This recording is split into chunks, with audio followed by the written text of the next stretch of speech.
4 $1. 1, 2, 3, 4.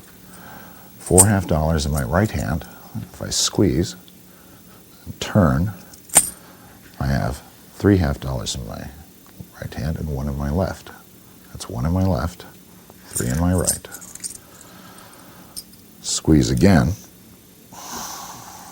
Now I have 2 in the right and 2 in the left. 2 in each hand. That's 1 in the right and 3 in the left. One last time. 4.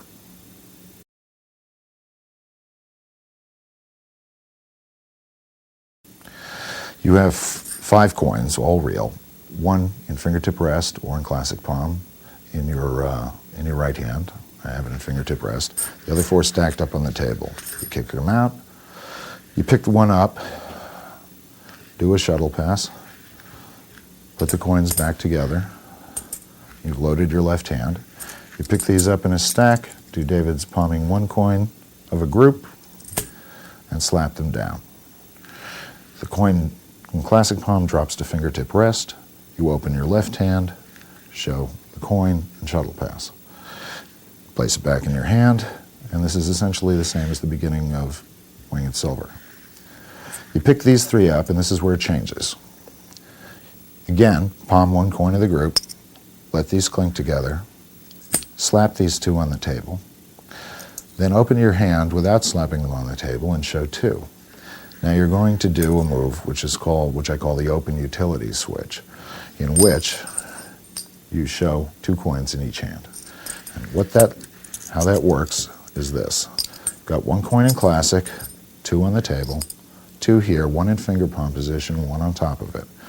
As you pick these 2 up, you're going to finger palm this coin, drop this one on the table, let this one go out of the palm, so that it will seem that you drop these 2 onto the table as you pick these up.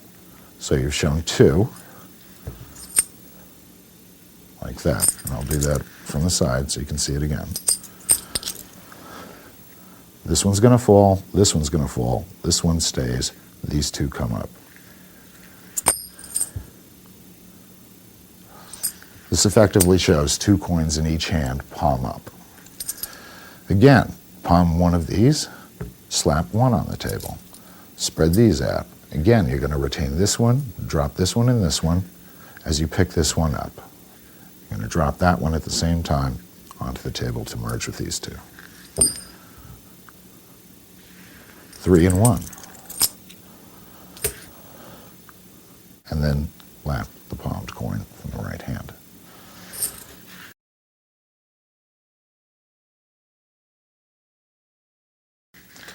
I have 4 $2, only 4, nothing else. If you watch these carefully, I'll take them like this, place them in my right hand, wiggle my thumbs, and all of a sudden I have 3. 1 is jumped over to my left hand. Now that's 1 coin in the left hand, that means 3 coins in the right hand. If you watch again, you'll see 3 become 2, 1 becomes 2. Simple mathematics. If there are 2 here, there must be 2 here. Watch again. 2 become 1, 2 become 3. 1 left. Watch these 3. Watch this one. And that's all there is.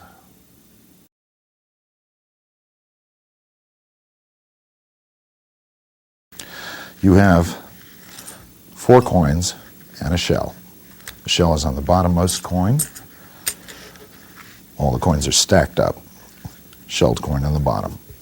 Start out like that. Show your hands empty. Kick out the coins so they see 4. Now as I lift the coins up, shelled coins on the bottom, shell is mouth down, and as I place them at my left fingertips, I let the coin in the shell fall into my left hand finger palm, a move that comes from David Roth's Aikido coin box routine. So it falls in, and you place the stack of 3 coins in the shell at the tips of the thumb and first and second fingers. What that looks like from the side is, as you come over to place them here, you just loosen up with your thumb and second finger so that the coin falls in a finger palm, And now you do a display, finger palm display, so they see 4 coins. They can see they can see 4 edges. Coins go like this. Shell is on the bottom. This coin is in this hand, and this is a move also of David's, where I pick up the top one, scoop the other ones up with it. That coin goes into the shell. So now you have 3. Wiggle your thumbs. You say 3 here, or only 3. Now as you turn your hand over, shelled coin is at the bottom with the coin in the shell. As you turn your hand over, you let them tip over onto your fingertips and then roll over again. So now again, the shelled coin is at the bottom, the coin in the shell is at the bottom. Now you show the coin in the left hand and you point to it. The reason for this is so that you can bring the hands close enough together to do a utility switch out of the shell. You're going to drop the coin out of the shell as you pretend to dump this coin onto the table. So there's the coin, and as you turn your hand inward, you finger palm the coin, same time you drop the coin out of the shell. So there's the coin, that's 1. Now you immediately snap these up at the fingertips. The shelled coin is at the back. I'll show you that again.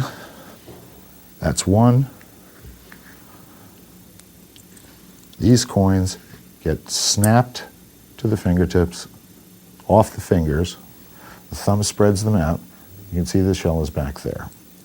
Now, I let 1 slide off the front, and I put the other 2 on top of it. That gets you ready to load the shell again. Right. I pick up this one, and all I do is, because it's a $50 and this coin's in finger palm, I just pick it up and close my hand. The coins are really in this situation. They won't talk. Okay? You pick these 2 up, 3, and nest the shell. And now again, you've got 2. All right? Same rollover.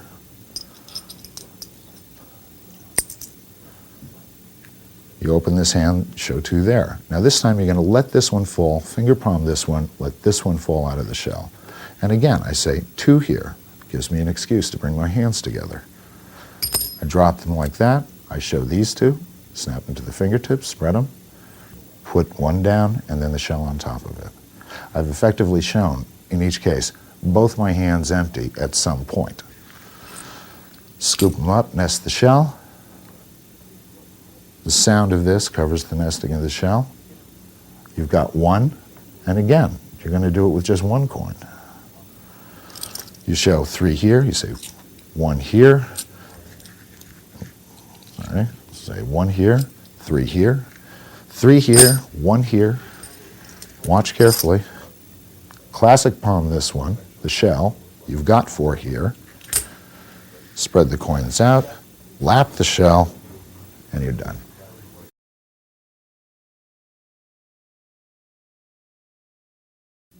Have you ever seen coins like this before? No. Would you take a look at them, make sure they're solid silver, there's nothing funky about them? No, nothing funky at all. Okay. 4, I need you to hold out your right hand, just like this. That's perfect. Okay. Now you can see there's nothing in my hands except 4 coins. Okay. I want you to watch carefully, because when I tap my wrist and tap your wrist, an amazing thing is going to happen. Tap, tap, and one of the coins jumps into your hand. I've still got 3, so watch carefully. Tap, tap, and the second one goes. Now, if that really happened, there should only be 2 coins here. Right. So watch that last tap, number 3. I'll keep this one, okay? But this time I want you to close your hand over those coins. In fact, turn it over. Watch carefully. Turn your hand over and open it. Show them. 1, 2, 3, and 4. How did you do that? They're real.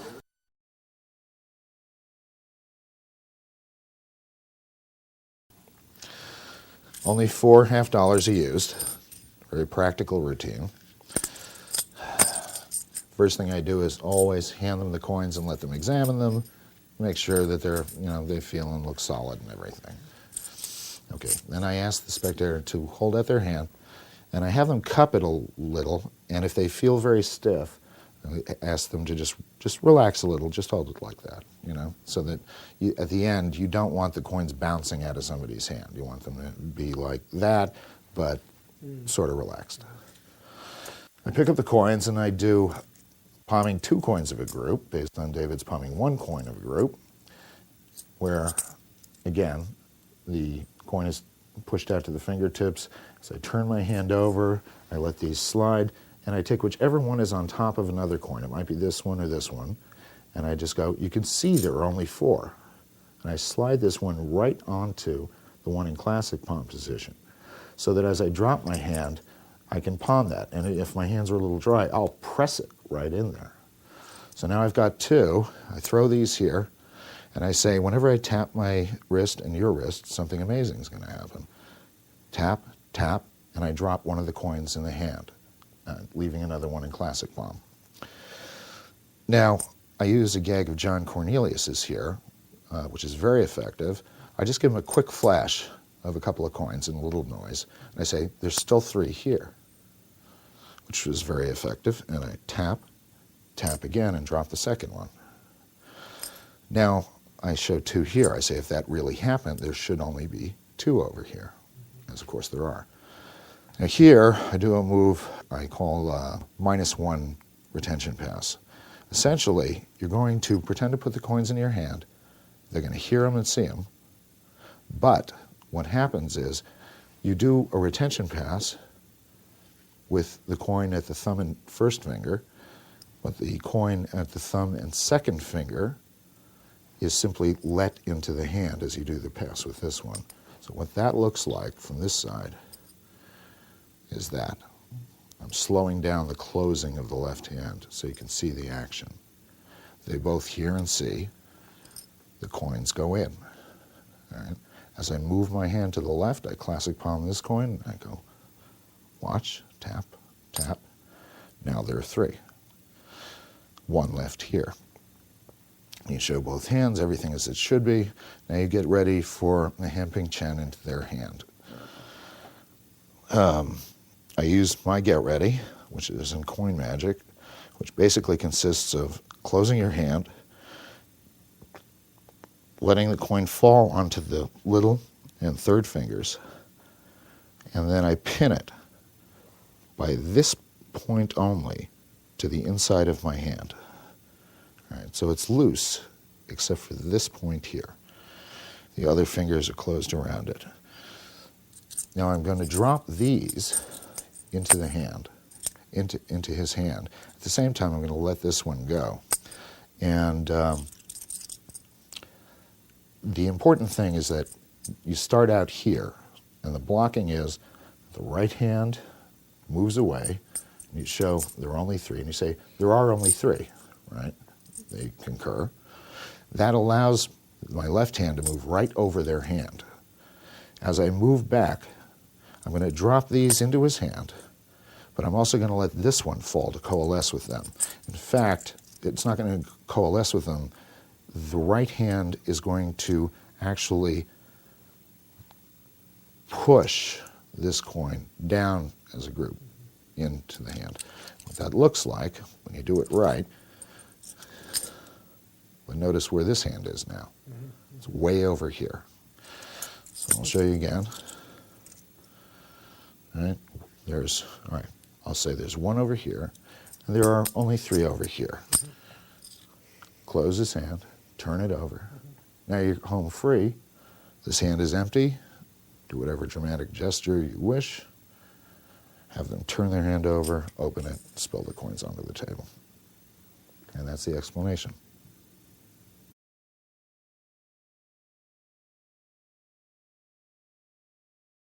Jeff, how are you? Pretty good. I've got 4 coins, $50, 50-cent pieces. You notice they've got Kennedy on one side, they've got the eagle on the other side, and that means they can fly. In fact, these coins are going to travel from this hand to this hand, one at a time, by magic. This one will go first, and at the end, all 4 coins will be in this hand. Now, Jeff, I'm going to do this 4 times, so you have 4 chances to watch the magic. Look, the hands come close, but they never touch. But if I just do that, 1 coin travels over to here. Now, to prove that coin actually went across by real magic, I will do it again with this one. Make a jump from here to here, just like this one. In fact, I'm going to do this 3 more times, because the first time no one believes it. Now, you'll never see it. You can never see it, but sometimes you can hear it when it goes across, and sure enough, that's 2 and 2.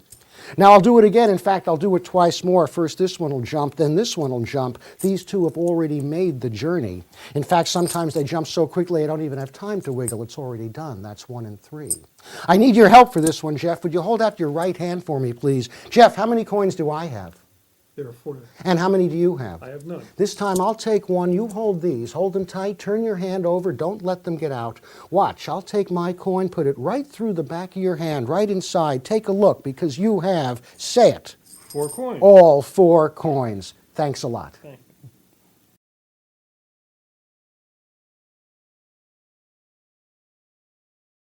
This is going to be the explanation for the shell coins across routine, a very practical routine, especially for stand-up walk-around magic, because it starts in a purse that you take out of your pocket, and it ends in a purse that you put back into your pocket, and everything is self-contained. It's very clean, the angles are very good, and it ends in the spectator's hand.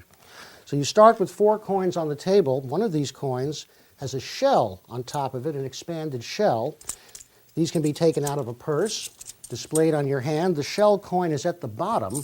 And when I worked this routine out, I wanted to eliminate a lot of the transferring of coins and reverse counting from one hand to another that is very common in shell coins across routines. I wanted to eliminate repositioning of coins, moving them from one part of the spread to another. I wanted to eliminate hand ping chen, dropping, picking up. I wanted a very, very clean, very direct, convincing handling. And I think I worked one out with this handling. It's proven to be quite popular. It's in my book. It's also on one of my other DVDs, as well as some lecture notes. Start with 4 coins in an overlapping row, shell on the bottom, and explain that you're going to make the coins travel from one hand to the other, 1 by 1. And you actually pick up the coin that's going to go first. You say this one will go first, and at the end, all 4 coins. Very important, you show both hands, palm up, at the same time, so they can really see you have just 4 coins and nothing else. You say all 4 coins will be in this hand. As you make a fist, classic palm the coin. Now pretend to hold the coin behind the fingers, but it's really still in the classic palm. And pretend to replace it right back from where you took it. But what you do, what the actual move is to grab the shell by its edge and the 2 real coins that are above it by their edges, lift off everything, this entire little block, a shell and 2 real coins, move them forward about ½ an inch, about half the diameter of a coin, drop them, sounds right, 4 coins are seen, your right hand comes away with the coin in classic palm so it looks natural, and you are 1 ahead, ready to go. Close your left hand so the shell slides over the coin beneath it, wiggle your thumbs or whatever magical gesture you'd like to do, and show that the first coin has traveled from one hand to the other. Say that you're going to repeat the effect with this coin. Pick up the next coin and show it. You're going to make a jump from one hand to the other, just like this one. And as I do that, I allow the coin to drop onto the fingertips. And as I point to this coin, it's very easy and natural to classic palm the coin at that point, as you say, from this hand to this hand, just like this one. Again, pretend to hold it behind the fingers. Pretend to put it back, but do that move again. Pick up the shell and the coin on top of it. This is still palmed. Pick these up together as a block. Move them forward about ½ an inch. Drop them. 3 coins are seen coming into view. The right hand comes away looking natural. And once again, you're 1 ahead, ready to continue. Pick up the next coin, the first coin that went across. Close your hand so the shell slides over. Allow the classic palm coin to clink as it drops out of your palm onto the one that was on your fingers, and show that the second coin has jumped across the same way. Now the move that I just showed you won't work very well with 2 coins. It works, but it doesn't sound right. If I were to show this coin and palm it and then pretend to put it back but lift off the shell, it's very tinny. It doesn't sound good. So you change methods at this point. Second coin has just jumped across. Put these coins down together. Not like this, but overlapping. It'll make what's coming up a little bit easier. That's the shell-covered coin. That's a real coin.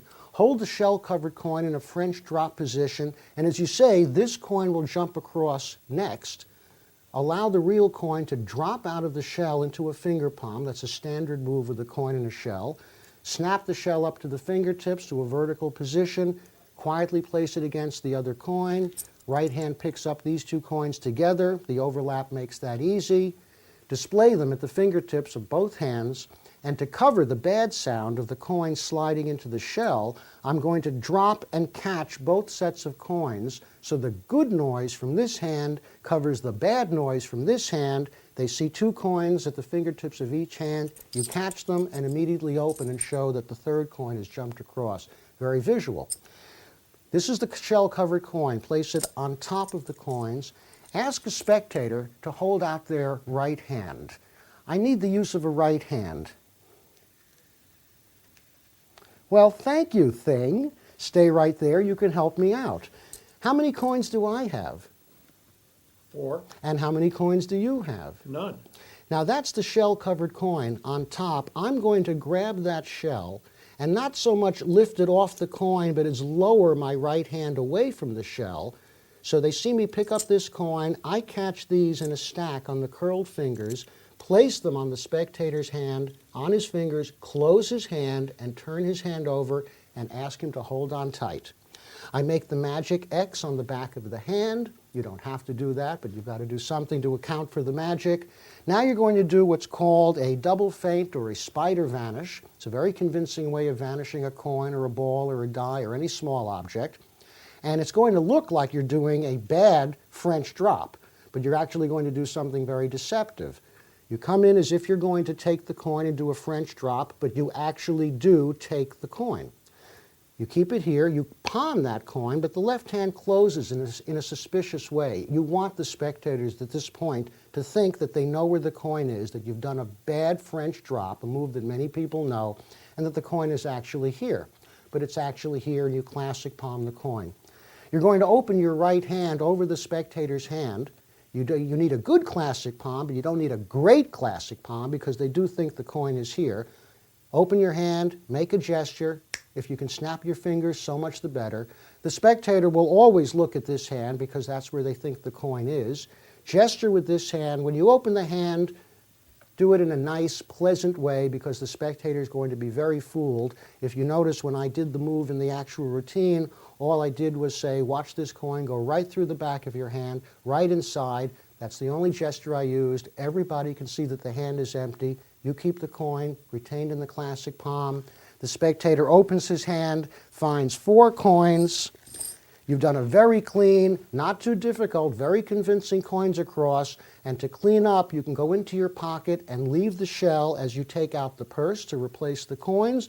Or you can actually go into your pocket and drop the shell into the purse as you take it out. Just make sure the purse is open in your pocket. And that way, when you put the coins back in, you are practically reset to repeat the routine. And that's the explanation for the coins across with the shell. Thanks.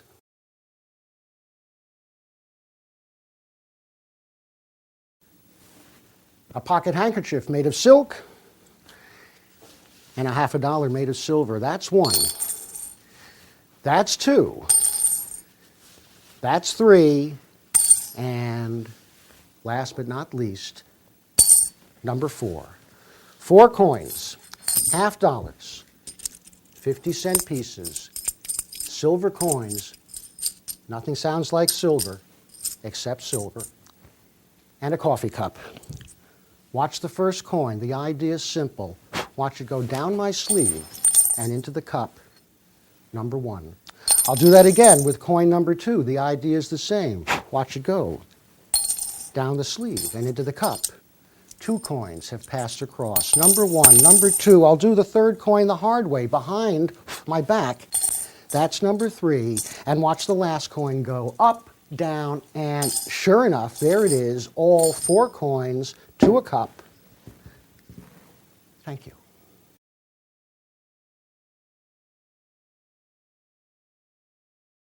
This is the explanation for the Channon coin production followed by the Edward Victor coins to cup routine. It's a very clever coins to cup routine because even though there are no extra coins used, you get the advantage of being one ahead using an extra coin, and yet the last coin is extremely clean. There is no extra coin to get rid of. So it has wonderful advantages that can't be found in a shell coins across or even a coins across using an extra coin. And since you have to use a handkerchief in this routine or some other object besides the cup, and I'll get to that in a moment, that means you have to produce the 4 coins. You can't simply start with the 4 coins in view. They have to be produced. And what I've decided to do is teach you a very, very easy and yet very effective and magical coin production called Jack Channon's TV Surprise coin production, which is in one of my tapes and also in print. And I start by having 2 coins finger palmed in each hand. 2 coins, $half, finger palmed, with a cup on the table and a silk handkerchief, which you show on both sides. And now you're going to do the same move 4 times in a row, but it's very deceptive and has a very nice rhythm to it. Drape the handkerchief over your right fist, push up one of the coins from finger palm so you can grab it through the handkerchief with the left hand. The right hand now flips the handkerchief over the left hand, bringing the coin into view, and that's the appearance of the first coin. You still have 1 here, and you still have 2 finger palmed in the left hand. Allow that coin to drop into the cup, and with that noise of the sound of the coin dropping in, push the next coin up from the finger palm position, grab that through the handkerchief with the right hand. The left hand flips the handkerchief over, bringing that coin into view. Let that coin drop into the cup. Reach again through the handkerchief, grabbing the remaining coin in the right hand. The right hand flips the handkerchief over, bringing that coin into view. That's coin number 3. And finally, one more time, the right hand reaches through the handkerchief, grabbing the $half, flips the handkerchief over with the left hand, revealing the coin at the right fingertips, and you've done a very efficient coin production of 4 coins. Now, at this point, you want to place the handkerchief on the table. This is important, just so that it takes up a little bit of space. Dump the 4 coins out, showing that you really do have 4 coins. And now I'm going to show you the principle that allows this wonderful routine to work. You're going to show the 4 coins in an overlapping row. This one is about to be classic palmed in the right hand as you catch a stack of 3 coins at the fingertips. These are placed behind the handkerchief as the left hand shows the cup. So the spectators think there is a stack of 4 coins there. It's actually a stack of 3. One is classic palmed. Now you're in a very interesting situation. You pick up the top coin of the stack. You're going to palm that coin either as you move toward your right sleeve or blow on the coin. You allow the cup to pivot to this position, and as you rub the coin into your sleeve, the coin drops out of classic palm, and the first coin has traveled across. And you show that it's actually in the cup. You have a coin hidden here. This is dropped into the cup, and the cup is allowed to pivot as the right hand now picks up the second coin of the stack. You show that, you palm that coin as you pretend to rub it into your sleeve, and again, release the coin from the classic palm, allowing the second coin to travel into the cup. That's number 2. So 2 coins have traveled into the cup. Now pick up the third coin off the table, and once again, palm that coin as you release the coin from the classic palm in the right hand, showing 3 coins have traveled to the cup. You still have 1 coin here. And finally, what makes this so convincing is that when your right hand picks up the last coin, there is no last coin because you're already working 1 ahead without actually using an extra coin. So it makes the last coin very, very clean. You can throw it up in the air. You can rub it down your sleeve. Once again, release the coin from the palm, let it fall into the cup, and you've done a very, very convincing, very clean coins across by Edward Victor with a coin production by Jack Channon. Thanks.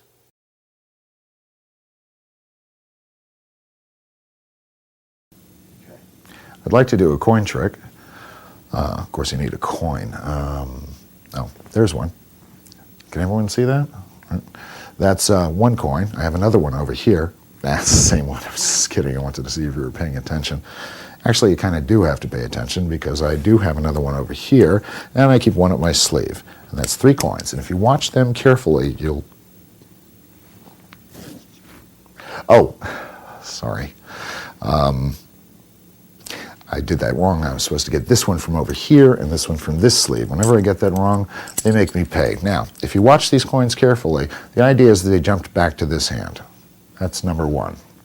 And when I do this, they don't go up my sleeve, because then they have to go across my chest, down this sleeve to get to this hand. And, oh, that's two. And the other funny thing is that even though they're made out of metal, you don't hear them go across, and yet all three do.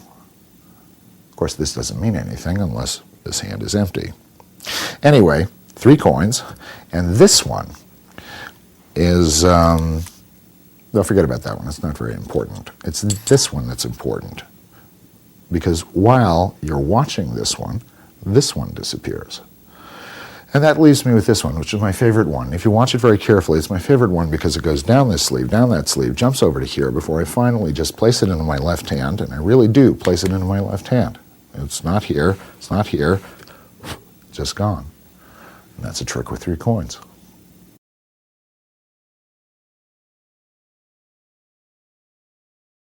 You have 2 real coins, silver dollars, and a shell, an expanded shell and regular coins, or I use regular shell and cut down coins.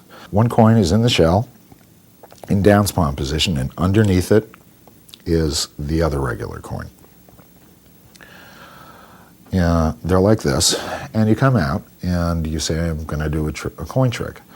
And you show your hands somewhat, and now you do a standard production from downs palm, which is to move your second finger underneath the bottom coin, pull it out, and then the thumb comes down and pops it up between the thumb and first finger.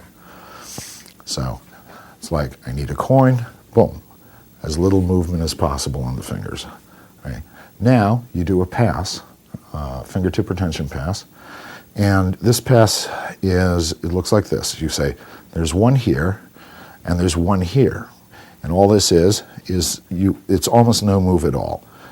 It's all body language. You just bring your hand over, your second finger curls onto the front just a bit and just pulls it back as you pretend to take it here, and then you immediately reverse those actions as you reach over. So one here, one here.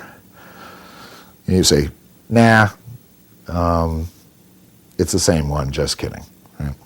Now you're going to do a transfer, and the transfer is a mechanical transfer. It's very simple.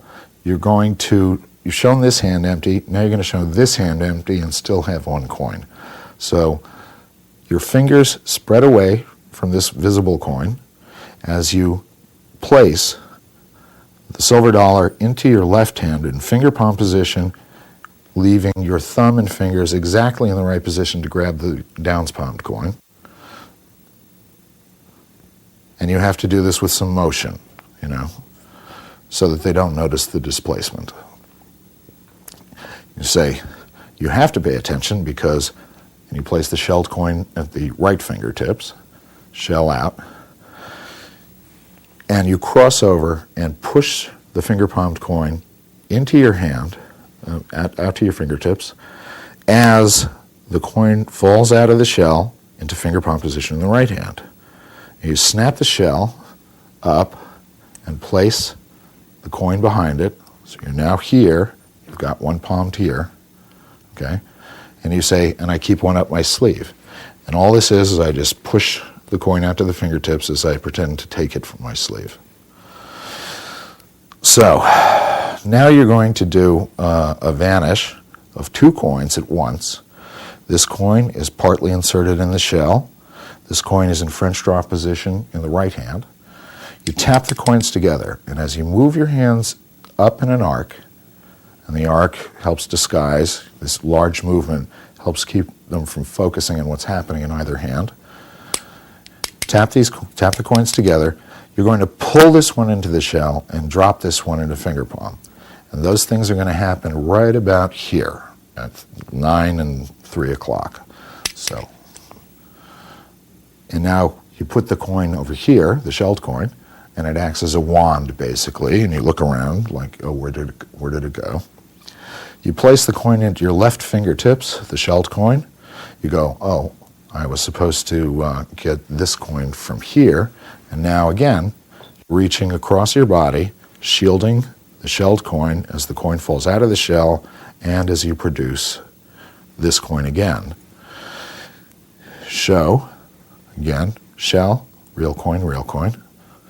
Place these two coins together, this one behind the shelled coin, and go, I was supposed to get this one from this sleeve. Place that one behind the other. So now it's shell, reel, reel, from front to back. Now you're going to do essentially Al Baker's steal, which looks like that, where you're going to steal one of the coins and let the other two nest. And that is simply that the thumb will pull this one back, the back one, back behind these fingers as these two go into the left hand and coalesce. Right, like that. So you do that. Now you say, the idea is to get them to jump back into this hand. And at the same time as I push this one to the fingertips, this one, I pull my fingers back, push them out, and get this one into heel clip position. So the idea is to get them into this hand. Right, now I'm there. Right, this is the misdirection for that. I flip this one in the air, and I say this one, when this happens, it's not because I put them up my sleeve. And what happens there is that this coin, this hand comes over, this coin drops into the right hand fingertips, right hand finger palm. As the thumb and first finger take this one, the left hand moves away, and because you don't have to let the coin sink into your hand, which can be a problem if your hands are sticky, but to just let it fall, there's no hesitation here. When I do this, they don't go up my sleeve, because then they would have to go across my chest.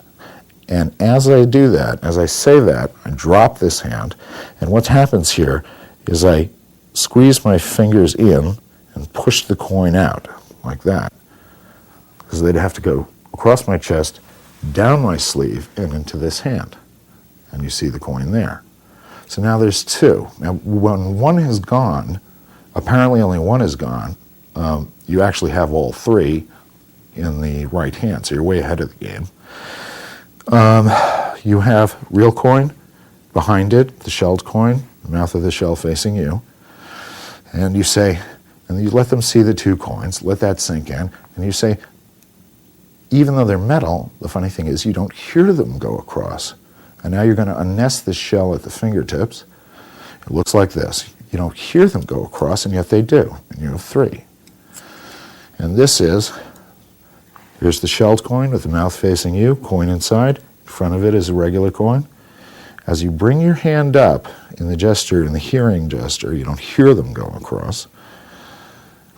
The coins coalesce. The third finger is on the bottom of the shelled coin. The first finger is on the top of the coins. The thumb is behind. And you brace the coins essentially between these two fingers, helping out with the thumb and second finger. Tilt your hand back and let the coin fall out of the shell slightly, just enough to clear the shell. And then as you come back down, you spread them all out. So that looks like this. So you don't hear them go across, and yet they do, and that's three.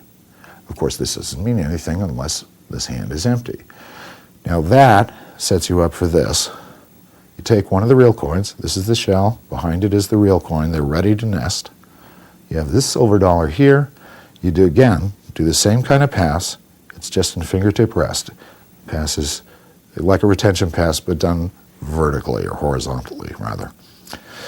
Now, as you put these two into the right hand, you nest them and place them onto the coin there.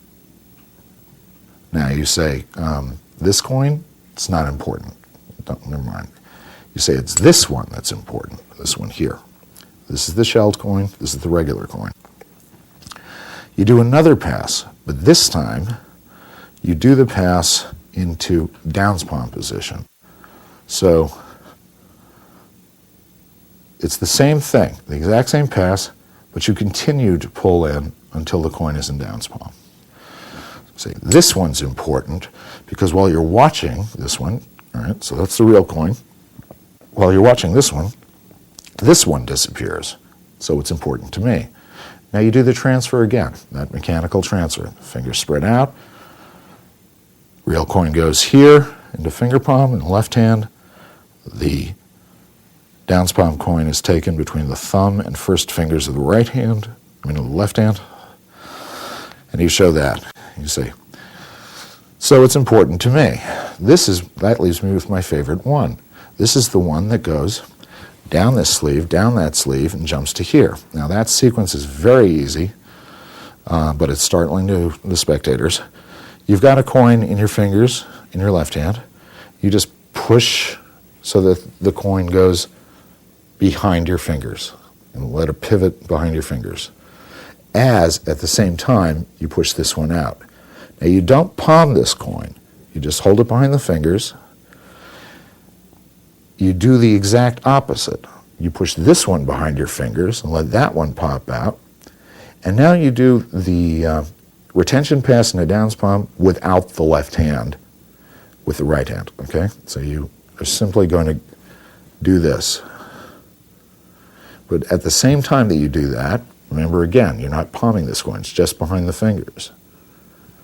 And you move your hands apart, okay? So it's down this sleeve, jumps over to here before I finally stop messing around, and you do a retention pass again, into Down's palm, onto the other one. And I don't use soft coins for this, but you can do it quietly. So before I finally stop messing around, place the coin into this hand, and now you're going to load this hand as you pretend to take the coin out. So what you do here is you're going to do a feint where you pretend to take the coin out, and you've got the two coins here in Down's palm, shelled coin on top, mouth up, other real coin underneath it. You bring the hands together like this. The thumb lowers, the right thumb lowers underneath the coins and pivots them up, grabbing them in heel clip position in the left hand. Right? And the action for that is, and you come away with this hand in a fist as if you're stealing the coin. Now you're going to do a double feint. You show, you say, really, it's in here, and you act like you're stealing the coin out, but you don't. They're still in heel clip. You say, it's not here, and then as you come over to point to your sleeve, you steal the two heel clipped coins between your second and third fingers. And that looks like this.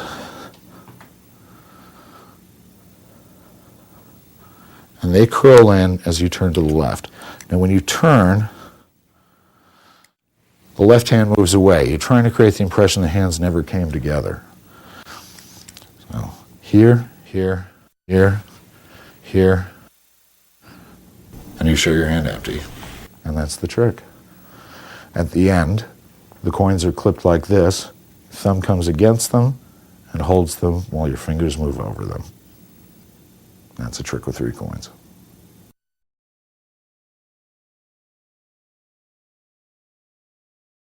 Jeff, how are you doing? Pretty good. I'm going to show you some magic with just 4 coins. These are $50, 50-cent pieces, silver coins. Watch the coins. Watch my hands because they come close, but they never touch. But if I wiggle my thumbs, 1 coin travels over to here. Now this coin used to be here, but it jumped to there. That leaves 3 coins still to follow. Look, watch, listen. And the second one goes the same way. So that's 1 across, 2 across. They start over here, they end over here. 2 coins are left. Watch the third coin pass, number 3. So that's 1 across, 2 across, 3 coins have jumped across. They start over here, they end over here. That's the hard one because you know what's going to happen, but it's already done. And that's magic. But I know what you're thinking, Jeff. You're thinking, well, that did look very amazing, but I noticed he did have to pick the coins up, he did have to put the coins down, he did have to touch the coins to make them jump from one hand to the other. I won't do that this time, Jeff. I'll cover the coins, but I won't touch them. Now I can cover them this way, I can cover them this way, I can cover them like this, or I can cover them like that, but if I just flutter my fingers, one coin travels over to here. Watch that coin jump over to there. Watch that coin jump over to there, followed by this one over to here, and watch the last coin go from here to there. Thanks.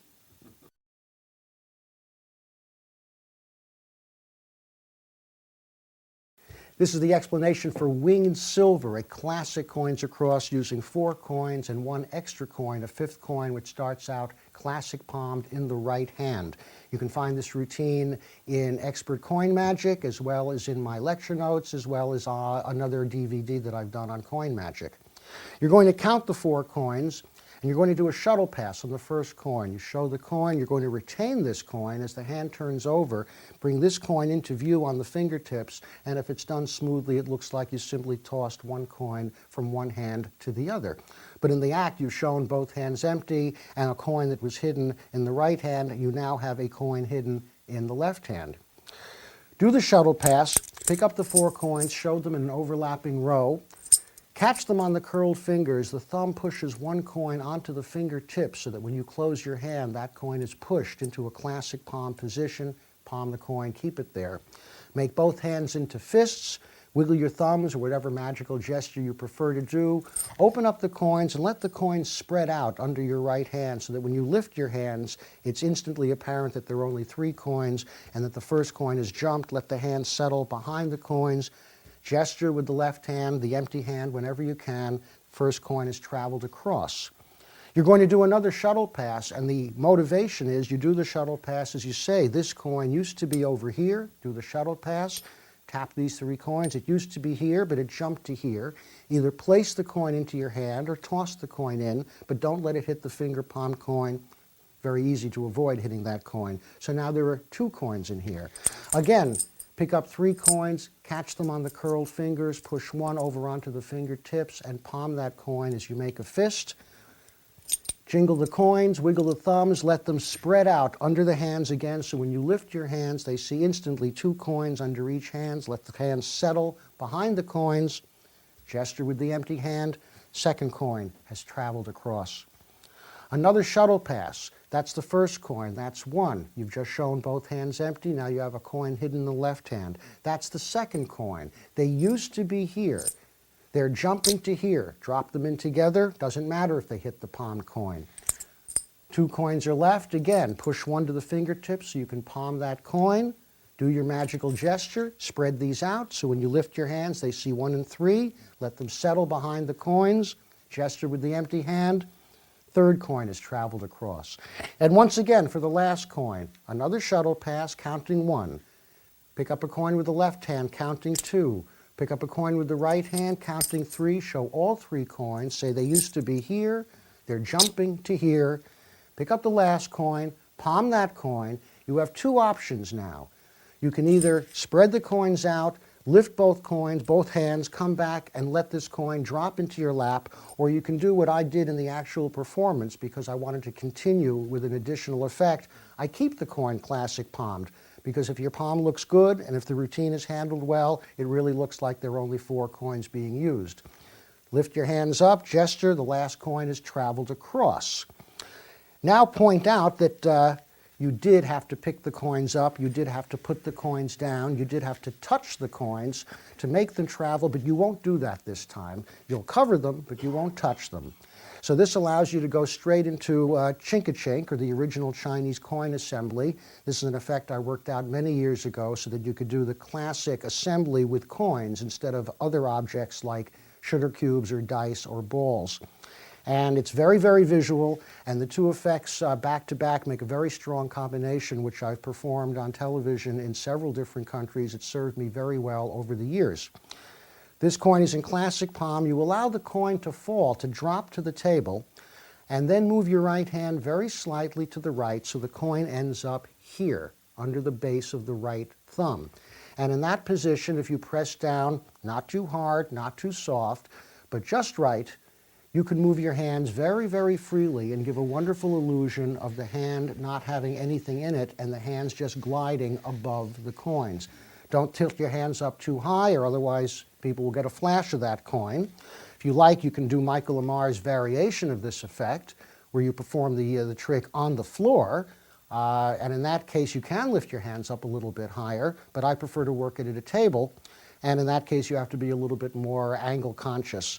But I think the main thing is that you're stressing that you're not touching the coins. That is the point of the effect.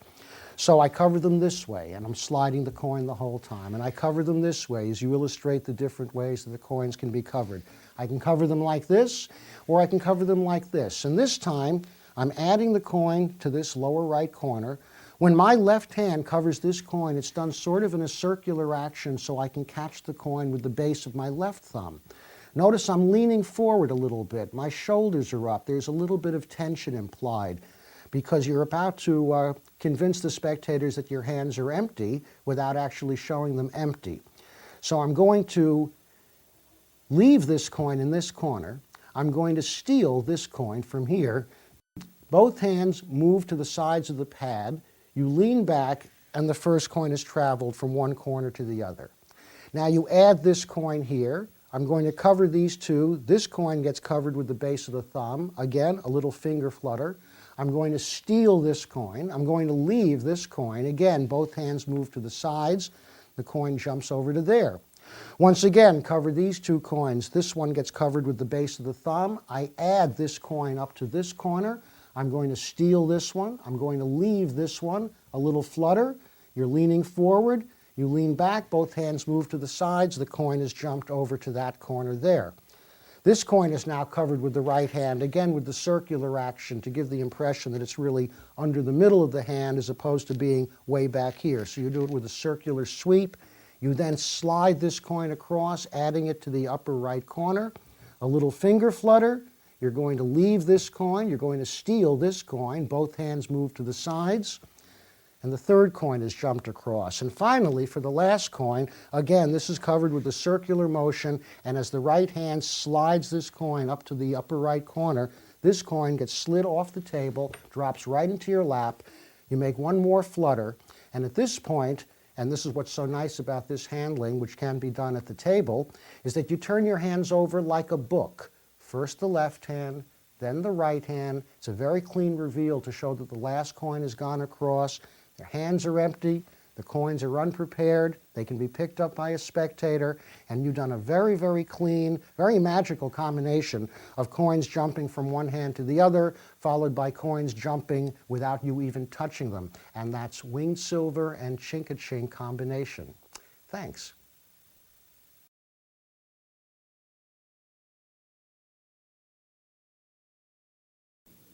Every time I perform, I like to have with me an opening act. And I know a bunch of guys that actually have agreed to come down and perform first for me, and I'd like to introduce them to you.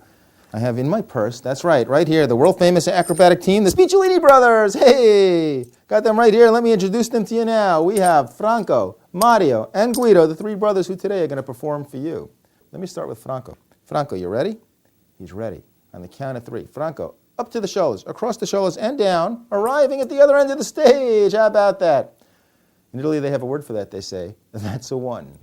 So now we're going to do the next brother, Mario. Mario, you ready? Mario's ready. On the count of three. 1, 2, 3. Mario, up to the shoulders, across the shoulders, and down, arriving at the other end of the stage. How about that? In Italy, they have a word for that. They say, that's a two. Leaving the youngest brother, Guido, to do the same thing. We're going to try that again. Guido, on the count of three. 1, 2, 3. Guido, up to the shoulders, across. Wait, Guido, that's the wrong way. Guido. Man, I thought you guys practiced this thing. Yuck. All right, we're going to try that again, Guido. Let's try and get it right this time. 1, 2, 3. Guido, up to the shoulders, across the shoulders, and down, arriving at the other end of the stage. There we go. Thank you very much. Thank you.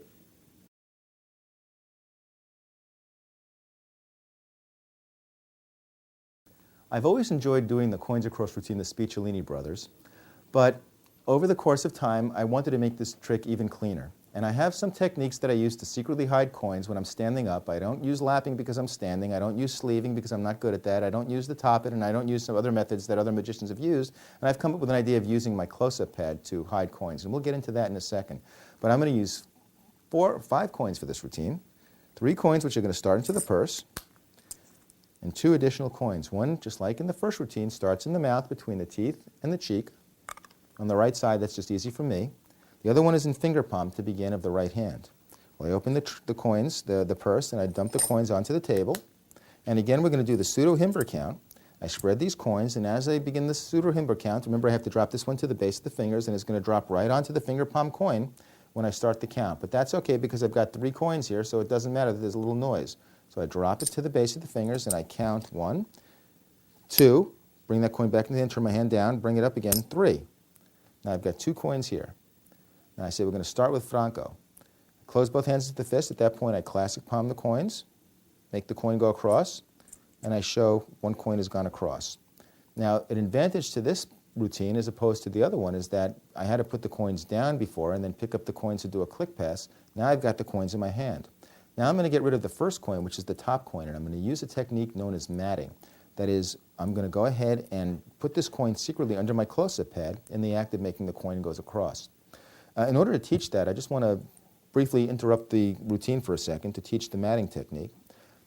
In order to make a coin go under the mat, I'm holding the coin at the tips of my second and third finger and my thumb, and what I do is I rotate that coin under my fingers into back palm. So I've got it held in what I call actually a semi-back palm position because I don't extend the fingers. Now my hand, when it comes down in that position, I leave it at the edge of my close-up pad, right over here, so that the coin, the edge of the coin is right at the end of the mat. I can show that to you just like this. We got the coin there. And then I put my thumb on it, and as I move forward, I actually push that coin with my thumb under the close-up pad. And there's no sound because underneath the pad, you have a tablecloth or another close-up pad, so it's easy to do without any sound. So again, this is my position. Now let's get back to the trick here. We have 1 coin here, 1 coin here. We have 2 coins here. I say we're going to do the second one, Mario. Turn my hand over to make a fist, and Mario goes into semi-back palm. And I keep my hand in the air, and I go up to the shoulders, across the shoulders, and down. Now the attention's focused here, and this hand comes down to the base of my mat, and this coin gets snuck under the mat as I come forward and make the sound here. Now I could open my hand and show very cleanly 1 coin on my left and 2 on my right. Just to show you the sequence of how that would work in terms of the timing.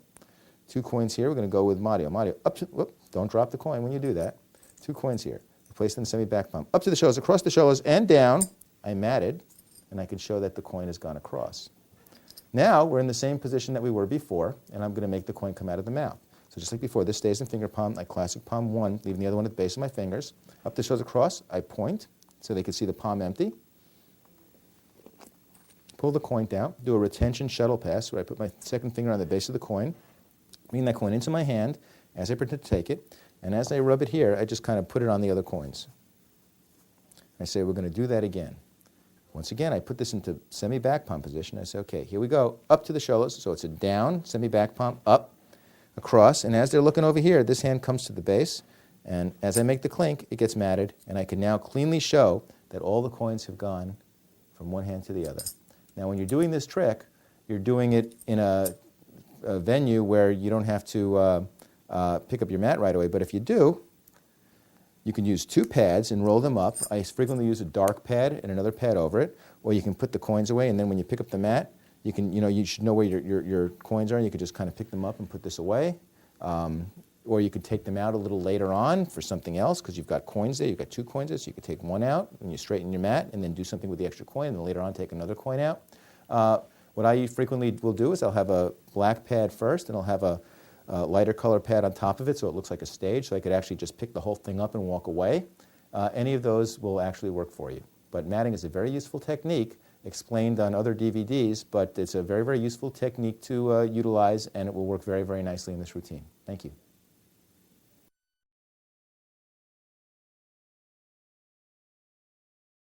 How you doing, Jeff? Pretty good. I'd like to show you something now with some coins. I call this the impossible 4-coin trick. You know why I call it the impossible 4-coin trick? No. Well, for one thing, it uses 4 coins. But I'm going to do this trick for you 4 times. The first time I do it, you're going to be surprised. The second time, you're going to be bewildered. The third time I do it, you're going to be amazed, but the fourth time I do it, you're going to say that it's impossible.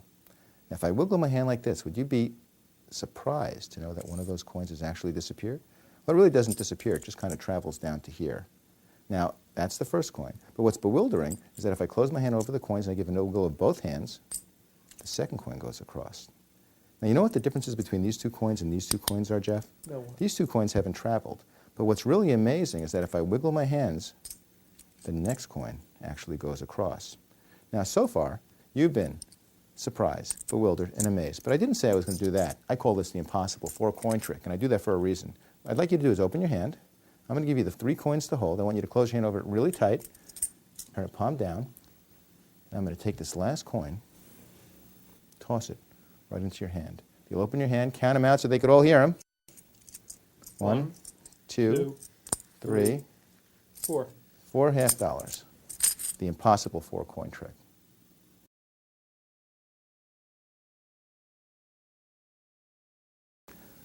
In order to do the impossible 4-coin trick, we're actually going to use 5 coins. There's an additional one which I secretly palm and purse palm.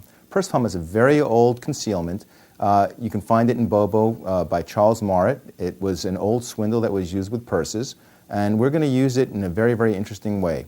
In the old days, when you look in the books, and there have been applications since, including Sawa, bigger coins have been used to hide coins in purse palm. This is an interesting subtlety that we're going to use, and I call it the purse palm subtlety because we're going to use coins of the same size to instantly cover coins hidden in purse palm. In order to put coins in purse palm, the coin has to be resting at the base of the second finger. Now what you're going to do is you're going to raise the first finger and the third finger and grab the coin at the center of your sides of your fingers and push inward, which locks that coin between the first and third finger. The second finger really has nothing to do with it. And in that position, your hand can turn around and can actually lie perfectly flat. You can't, if you put this on the table and you rub, that coin never touches the table because it's sitting on a lip between your 2 fingers. It's a very, very nice place to conceal a coin. Some people have windows and are scared to use this. Windows means that you could actually see through their fingers if their fingers are rather thin, so they don't use this in a normal, in other magic. But for this trick, we don't have to show the other sides of our hand, so it doesn't matter if you have windows over there because they never see that side of your hand. Now, in order to do this trick, we have to cover this coin with 4 coins. And the way I do that, I usually will start out with putting 1 coin in purse palm to begin with, and then I'll grab the stack, and I'll put the stack at the base of my second finger. So the coins are like this. In order to get these coins to cover that purse palm coin, I actually lift my hand, palm up, and I turn these coins over so that they hit right at the base of my intersection between the fingers and the palm, like this. But they're on line with the second finger. Now I bring my hand down slightly, and these coins actually ride down the second finger using the first and third fingers as guides, almost like railroad tracks, and cover that in a streak of 4 coins. So I've got a line of 4 coins now with a purse palm coin underneath, and it really looks very, very natural. It's a very open display. This can be used for a lot of different things. There are a lot of applications. Now I show the 4 coins here, and I say we're going to do something with 4 coins. I square up the coins and move them to where my third finger is, and I'm holding them in like a finger palm with my third finger. Now I'm going to do a new move called the Rop's discrepancy count. This is a 3 is 4 count, and I call it discrepancy because when I do it as a 2 and 3 count, and you'll understand in a little bit, there's no noise. But when you do it as a 3 as 4 count, which I'm going to do now, it looks very, very convincing. I call it the Rop's discrepancy count because it uses a lot of my Rop's technique and the fact that the coin's actually stolen off an open palm. Although it's not exactly the same as Rop's, it has the similar idea, and that's how it gets its name. In order to count these coins onto my hand, I count the first one by pushing it to my fingertips and placing it at the base of my left hand intersection between the fingers and palm, more on the fingers. The second coin comes and hits over here, making a clink. Now this is where the move happens. I push the third coin to the top of my first finger, and I let it go over my first fingers with my first and second finger extended so it actually falls over the first and second finger and hits that top coin. But I have my fingers positioned right between these 2 coins like this, so when it hits down there, that coin behind it is hidden from view. And under the cover of the fingers, the thumb goes over to the coin, levers it up, and steals it away, and then I just push it to the tips of my finger, let it go over my finger, like that. So now it looks like I've counted, 4 coins, but I've actually counted that coin twice. The move in its natural action would be 1, 2, 3, 4. And I close my hand, of course, so that they don't have to see that there are any coins there. I have 2 coins here, so I'm 2 ahead. Now when I open this hand, I show 3 coins here. And that's a little surprising because they didn't expect to see 3 coins. But they're now, if I wait too long, they're going to wonder where that other coin is, and they'll maybe look toward my other hand. So I say, well, it didn't really vanish. It traveled to here. And I push this coin to my fingertips. Now there's some noise because I have 2 coins here. So when I push it over, you hear something. So I mask that by putting these up to chest level. Now when I gesture with these coins, this coin actually goes into classic palm. And the way I do that, I turn my hand down, which allows that finger palm coin to go to fingertip rest between my second and third fingers, and I classic palm as I gesture over here. Now to make this move easy for me, the next move, this bottom coin is going to drop into the base of my fingers as I close my hand into a fist, and I actually curl these coins into my hand, just so I'm holding them with a curled in first finger. This way I can display them really fast. So once again, I show these coins in a fan like this. This gets classic palmed as I demonstrate here. As I close this hand, the bottom coin drops to finger palm. I curl my fingers in so that I've got these coins just sitting together. This closes into a loose fist. And then when I wiggle both hands, the second coin drops onto the first one, creating a clink. And now I can immediately open my hands and display both coins. Now I'm in a situation where I've got to get this coin to the other side.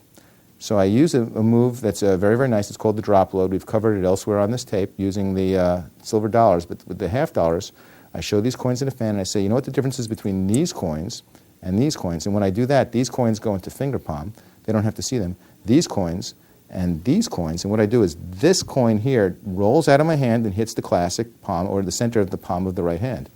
And I hit it. So it looks like it's actually being tossed or dropped into the other hand.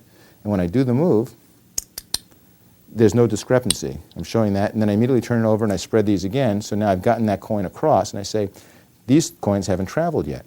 Then I drop this one to the base of my fingers, and I close this one into outside of my fist, make a wiggle, this one goes. I then just show the 1 here and the 3 here.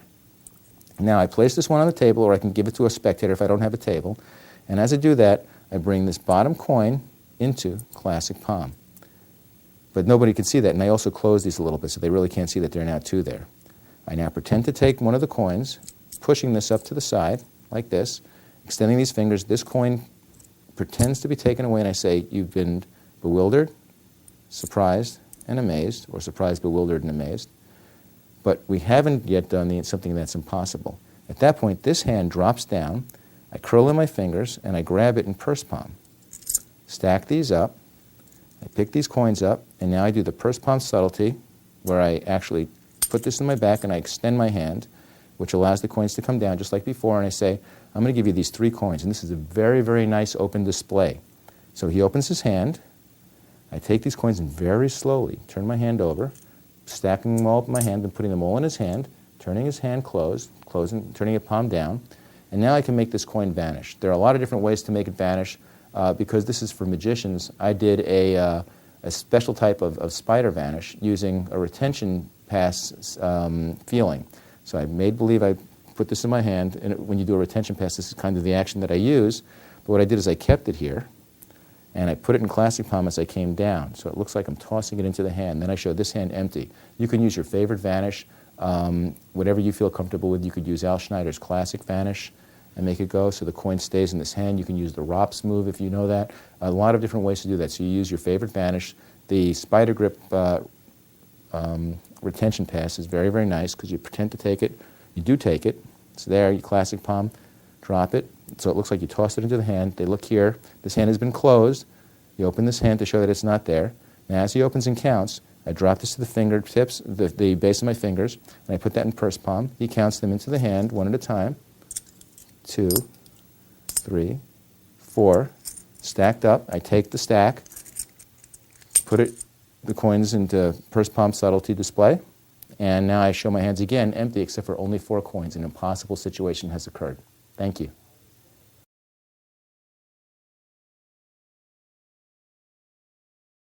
Hey Jeff, how you doing? Pretty good.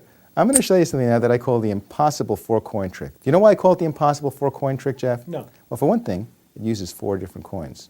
But I'm going to do this trick for you 4 times, Jeff. The first time, you may be surprised. The second time, you're going to be bewildered. The third time I do this trick, you're going to be amazed, but the fourth time I do this trick, you're going to say that it's impossible. Now, would you be surprised to know that when I wiggle my hand, one of those coins actually disappears? Well, it really doesn't disappear, it just travels over to here. That's the first coin. It's the first coin. But if I close my hand and I wiggle both hands, I think you heard it come? The second coin has gone across. That's bewildering. But what's really even more than that, what's amazing is I wiggle both hands again, the third coin goes across. So far, Jeff, you've been bewildered, surprised, and amazed. But what would be impossible is to make this coin go over. That would be the impossible thing. So I'm going to need your help for this. So what I want you to do is open your hand. I'm going to give you these 3 coins to hold. I want you to close your hand over the coins, turn the palm down, because I said I'm going to do something impossible with this last coin. What I'm going to do is make this coin go over to your hand, just like this. Open your hand. I'm out onto the hand and count what you got there. 1, 2, 3, 4. And there we go, the impossible 4-coin trick. Thank you.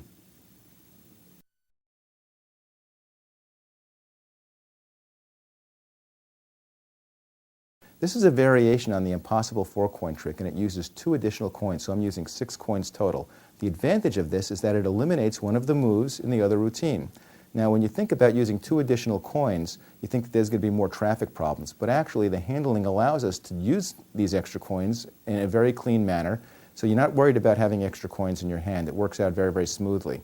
Also, by eliminating a move, it makes the trick a little stronger, and you still get a very, very clean and open display. So we start out with 2 coins in purse palm. I'm using barber coins here only because they're a little thinner than the regular coins, but if you can do a good purse palm, and I use my Kennedys, or I'll use my Franklins for this as well, you can get a very, very good purse palm, and the thickness really makes it much easier for you to do. When the coins are a little higher, the coins will ride a little higher, and you have to just be a little careful about that. But for me, these coins work very, very well for this effect. Now, just like before, we have to put these coins in the purse palm subtlety. So I start out with these hands in a loose fist. I then turn these coins over, let them travel down my hand so that I'm hiding the 2 coins underneath. And I talk about using the 4 coins.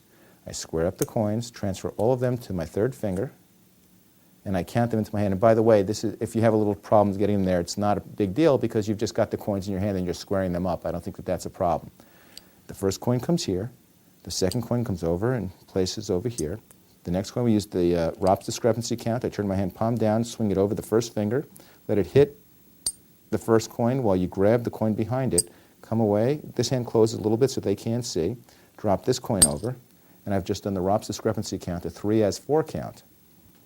And you show after a moment that you only have 3 coins here. One of the coins has vanished, but it hasn't vanished.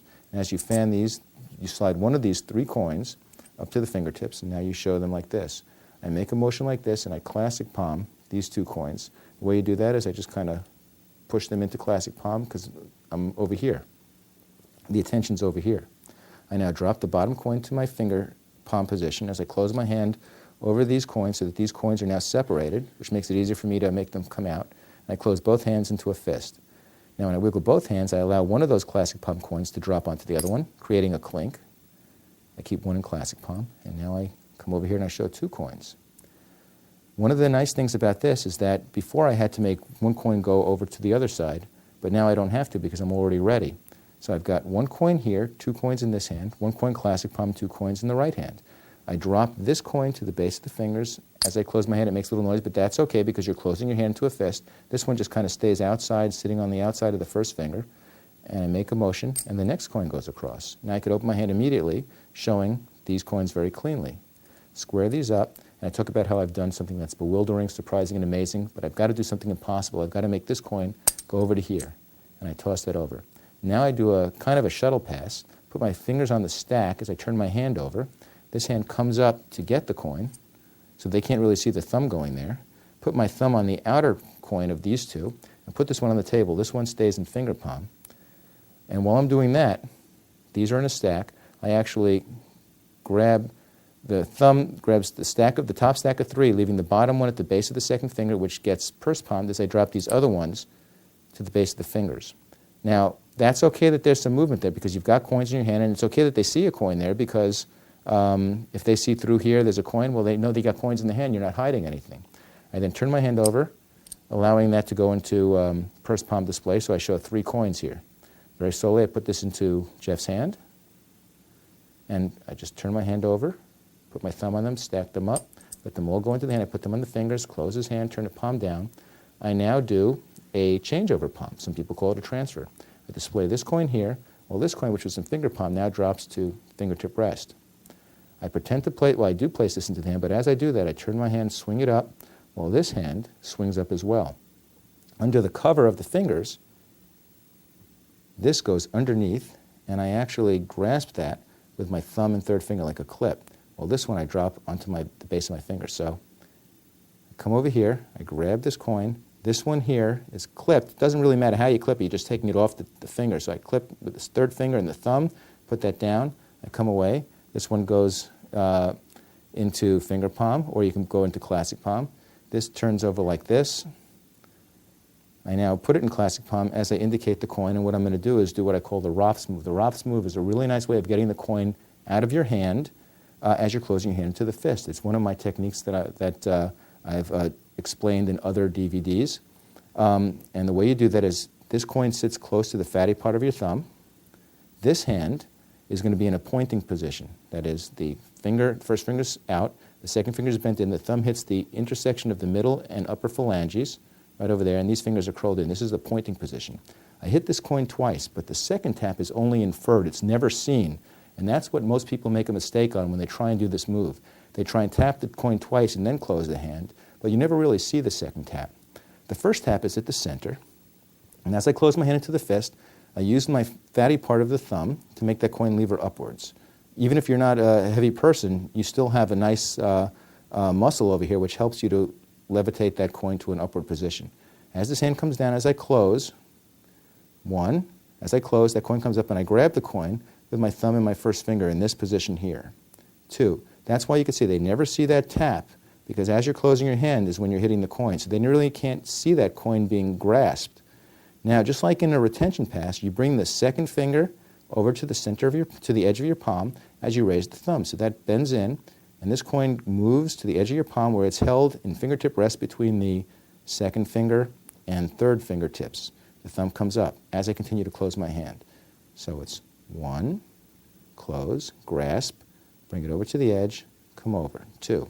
Now, of course, in order to make this move look very, very natural, you've got to do this at normal speed. And this is the difficulty with the Rops move. You've got to do it fast enough so that it looks like you're just touching the coin. I'm going to do something with the last coin here. So the first tap is seen, the second tap is inferred, and the coin goes to fingertip rest. Now, fast, I'm going to do it with that coin over there. Now, there are a couple of ways you can go.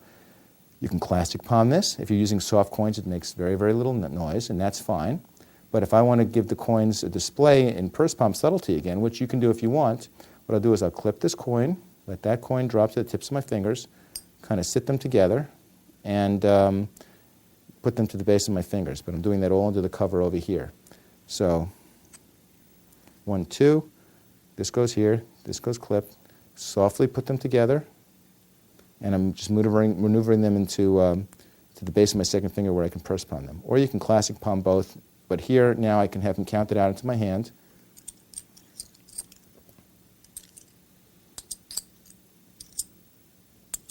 I could pick up the coins in a stack, and again, show my hands very, very clean, except for the 6 coins that I have in my right hand. 2 are hidden by the purse palm subtlety, which are over here. That's a very, very clean way of doing the impossible 4-coin trick by eliminating one of the moves in the routine. Thank you.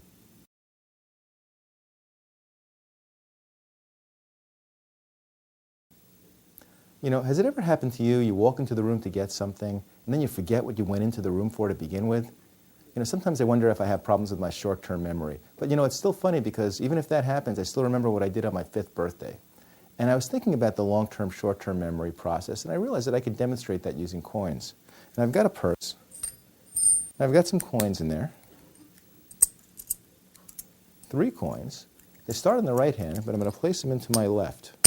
Now, if I wait a second, one of those coins remembers that it started in the right hand. Kind of strange. Let me do that again. I'm going to place the 2 coins into my right hand.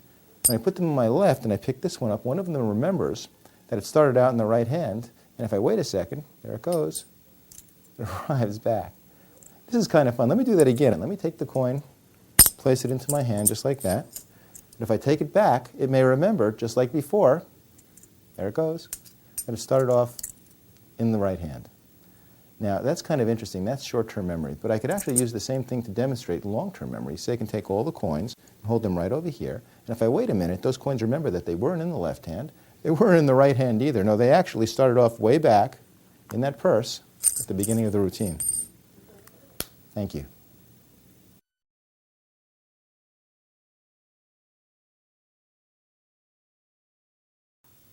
In order to perform long-term, short-term, you need a purse and only $3 half. I like this routine because it's a coins across routine with only 3 coins. You don't need to use extras. You don't need to use gaffs. It's a very, very clean routine, and it's not difficult to do. You can use a purse or not, but the trick works very, very well when you have a purse. So I take the coins out of the purse and I show them at a fan at my fingertips of the right hand. And now what I'm going to do is a very, very nice count called the pseudo-Himber count, which I came up with because I saw Jay Sankey popularize the Himber count, and he does it very, very well, but it's a very difficult move. Sometimes it's not easy to do. You can miss, and there's some hesitation there. I decided to do the same type of thing in a much easier and in my opinion, cleaner manner, and I think it's within the realm of most of the coin magicians out there. So you start showing the 3 coins here, and I'm going to pretend to count them into my left hand one at a time. When I do, I actually first drop the bottom coin to the base of my fingers as I square these up. So I've only got 2 here between my thumb, first and second fingers. The other one's at the base of the fingers. And I count the first coin to the base of the first and second finger. That's 1. The second coin I push to the tips of my thumb and first finger, and I hit, and I say that's 2. But I don't let go of the coin. Instead, I turn my hand palm down and bring that coin partially back into the hand, and then bring it back over and drop it on top of that first coin, say 3. So it's 1. Hit, turn your hand, palm down, bring that coin into your hand, and then come back out again and drop it as 3. The actual timing is 1, 2, 3.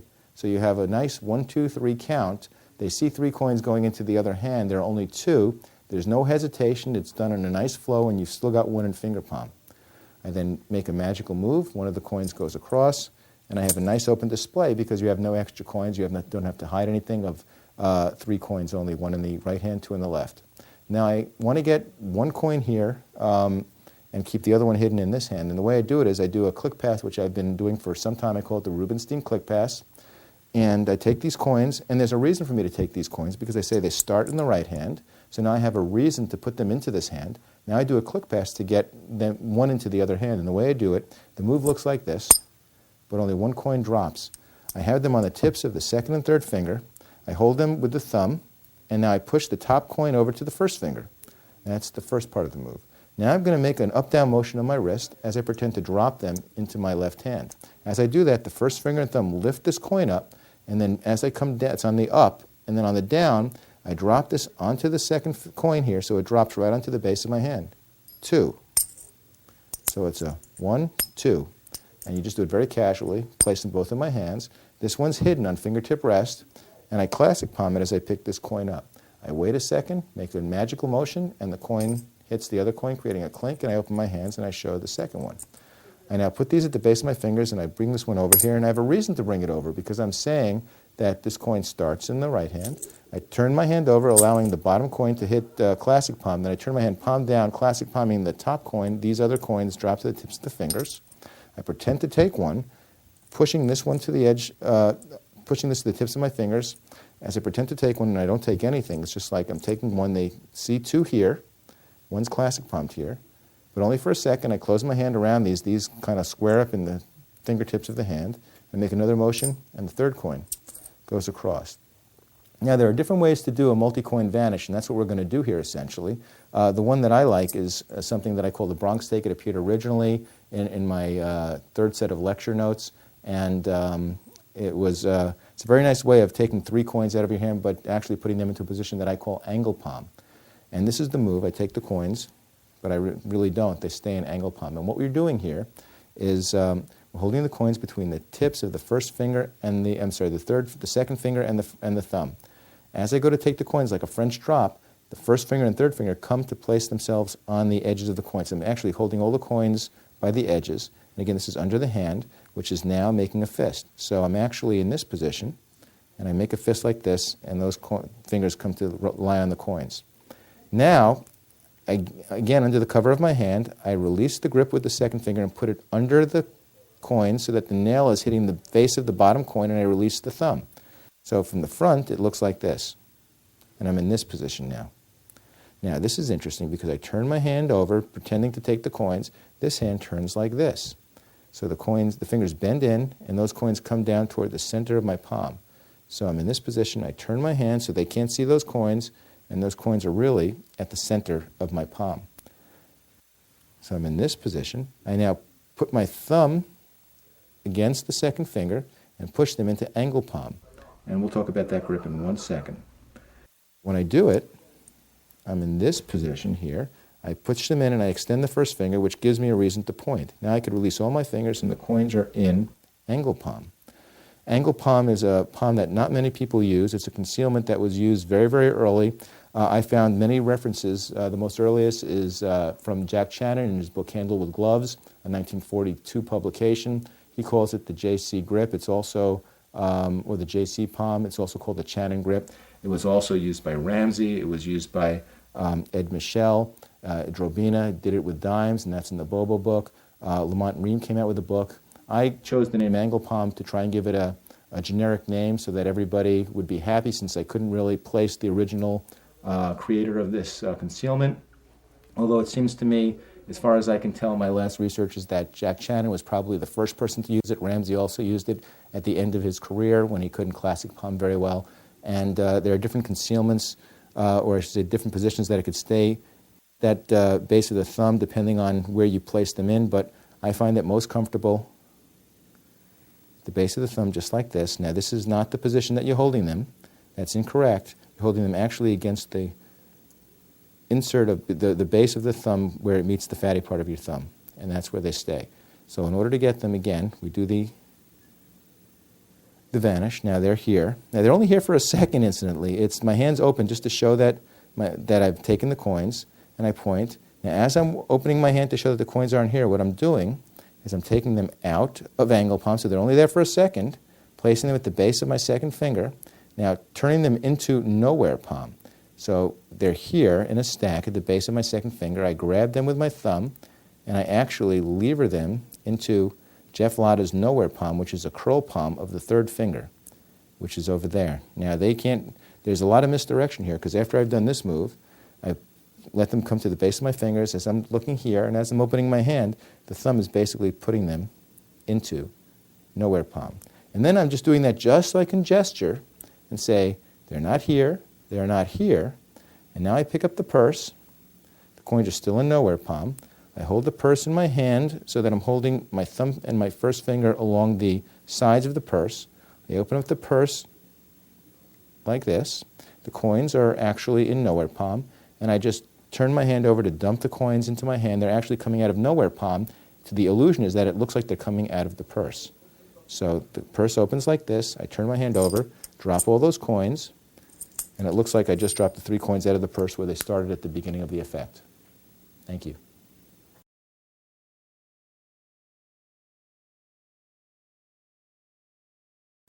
Hey, you guys want to see a coin fly? Watch this. Ta-da! All right, so it's a lame joke, I know. But I really can make these coins fly, just that I have to make them fly by magic. So let me take one of the coins and throw it up in the air invisibly and catch it right over there. And that first coin goes across. Now, you saw the coin over here, and it ended up over here, but you couldn't see it travel. That's because it went by magic. But if you listen very carefully, even if you can't see it go, you can hear it arrive. As I take the second coin and invisibly make it go up in the air and catch it over here. And that second coin goes right across. Now, I know what you're saying. You're saying, I still couldn't see it travel. And the problem with that is that if I try and do it any slower, you're going to see it, but it's not going to look very magical. Not very magical at all. So I'm going to try and do it again magically, but I'm going to do it magically with a little bit of style and pizzazz. As I go ahead and I'm going to make this coin invisibly go up in the air, and I'm going to catch it behind my back like this. I think we got it. 1, 2, 3 coins. And that's the retro fly.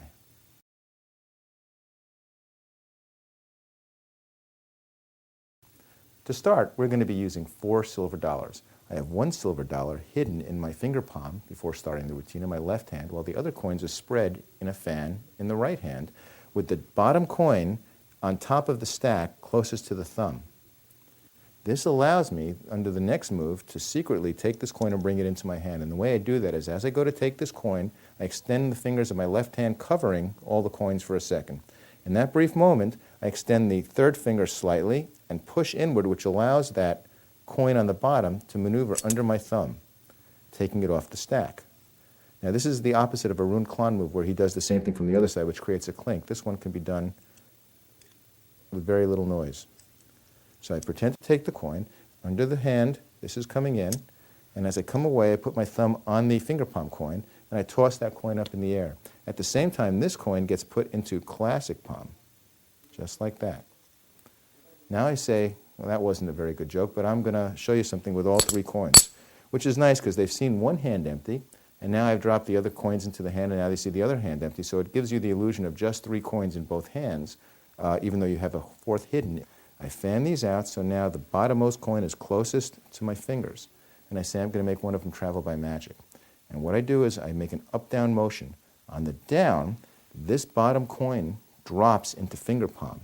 It's done by just centrifugal force, goes right into finger palm, and then I come up. So it looks like you're tossing that coin, and what you're doing is dropping it down into the palm, so it really can't be seen. I then follow the invisible path of a coin and catch the coin over here. That's the first coin. Now I'm going to do a move that I call the drop load. I needed to get this coin into the other hand. What better way to do it in the act of displaying the coins? I show two coins here, and for me, I have very small hands, so what I do is I actually tilt these coins so they're almost parallel to the floor, so that when I drop this one into the other hand, it won't clink against the other coins. If you have bigger hands, or you're using $half, you won't have to do that. You can still hold them like this. As I display these coins, this coin goes into finger palm, and I turn my hand over and I allow this coin to drop onto the palm of my right hand, and I tap them. So it looks like I'm just indicating the coin that's in the hand. Then I classic palm this, and I take the finger palm coin and bring it to the tips of my fingers. So now I'm still in the correct position, yet I've loaded that finger palm coin from my left hand into my right, into classic palm. And now we do the same thing again. We take the next coin, and I make a move up and down, but on the down, I make that bottom coin of the stack drop into finger palm. I come up in the air, follow the invisible path. Now as I come down, I turn my hand and allow that classic palm coin to hit the other coin, making a clink. And I show that the second coin's gone across. So they've heard it arrive. And I think that clink is very important. And this is one of the things that I'm not crazy about when I see these fingertip coins across routines done. The magic happens for me too fast. I see boom, boom, boom, boom, and I can't follow it when I watch these routines. But when I hear the clink to me signals a magical moment. It signals the arrival of the coin in the hand, and that's why I think the clink is important. So that's why I actually call this retrofly. It's kind of a hybrid between the boom, boom, boom, boom three fly that you've been seeing and a closed coins across where the clink signals the arrival. So getting back to the routine, I now have one coin here, two coins here, and one coin palmed. Now we're in a situation where we have to make this coin go to the other side. And I have an extra coin finger palmed in my left hand. So how do I get the coin over there? Well, in many of the three-fly routines, there's an idea of Jeff Latta's a comedy bit where you take one coin, you pretend to toss it over, but it never leaves the hand. Well, I never really liked that. It didn't work for me. So what I do here is I actually say I'm going to toss this coin into the hand. These get gathered up. I toss the coin and catch it and turn them over in my palm.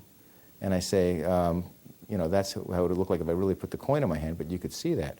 Now I classic palm the bottom coin, dropping the other two coins to my fingertips, and I pretend to take the top coin, spreading them, but what I do is I just extend the fingers and pull away this one. So they have two coins here, one here, so everything is the way it should be. But now you've got one coin classic palmed. All right, so just one more time. Toss it up, grab it, turn my hand over, come away. So now I've got one coin here, two coins here, and one in a classic palm position. Now I've got to get rid of this coin, and I say I'm going to do it by tossing it behind my back. Same motion, up, down. This is similar to a Curtis Cam bluff vanish. Take the coin, drop it into my finger palm, come up in the air so that I've tossed it away. And now I'm going to go catch it. And as I turn around, my hand naturally drops down to my side. And as I turn around, I actually turn my hand over and catch that coin in the other hand, while this hand is actually dumping the coin in my pocket. And depending if you want to use this pocket or your pants pocket, it doesn't matter. Your hand naturally comes down, but only for a second. So as I'm turning around to catch it, drops in there, and then it comes away. Doesn't really move, but it just drops and just stays. Then when I turn my body again, I show the 3 coins here, and drop these in my hands. Now I'm left totally clean. Thank you.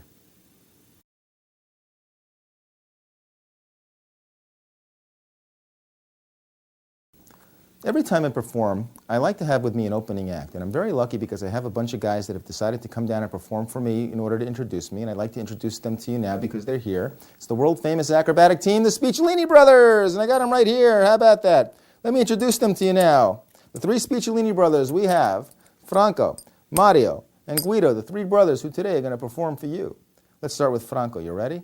He's ready. On the count of 3, Franco, up to the shoulders, across the shoulders, and down, arriving at the other end of the stage. How about that? In Italy, there's a word for that, they say. That's a 1. All right, we did it with Franco. We're going to try Mario now. Mario, you ready? He's ready. On the count of 3, Mario, do it. Up to the shoulders, across the shoulders, and down, arriving at the other end of the stage. Thank you.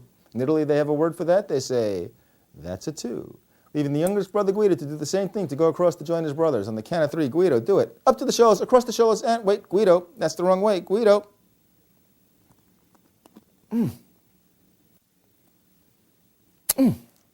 Man, Guido, I thought you practiced this thing. Yuck. I do magic to put food in my mouth, but this is ridiculous. All right, we'll try that again. On the count of 3, Guido, do it. Up to the shoulders, across the shoulders, and down. Arriving, yes, at the other end of the stage. Thank you very much. Thank you.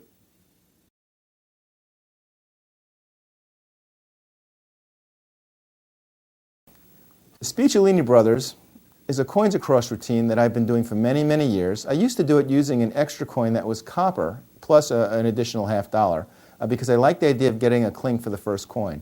But as the trick evolved over the years, I decided that I really didn't need that copper coin. It really took away from the effect. So now I just do it with the 3 $0.50 and the additional $0.50, which I actually have in my mouth before I start the effect. Put it in my mouth between the teeth and the gum. The teeth and the cheek. It'd be hard to put it between the teeth and the gum. When it's in there, you can talk with a little bit of practice, and even though I'm talking, you really can't tell that there's a coin in the mouth. So it's a very effective way of hiding a coin. Now, you can't just say, excuse me, I'm going to do a coin trick, and turn around and put this coin in your mouth. You've got to get it in there sometime before, so maybe do a couple of tricks before you do this one. Now, I've had this in my mouth a little bit of time now. Let's see. I've had it in there since breakfast. You know, it's hard to brush your teeth when this is in your mouth. But actually, it's really easy to talk and keep this coin in your mouth. And you can do a couple of tricks before you actually go into this one. So you start out with the coin in your mouth. You take the person, you dump the 3 coins out onto the table. And now we're going to use the pseudo-Himber count to count 3 coins as 2. I spread the coins out, drop 1 to the base of my fingers, and just like we did in the last trick, I count 3 coins to my hand. And you'll notice that many of the moves are similar to the first trick I did with the 3 coins, the long-term, short-term.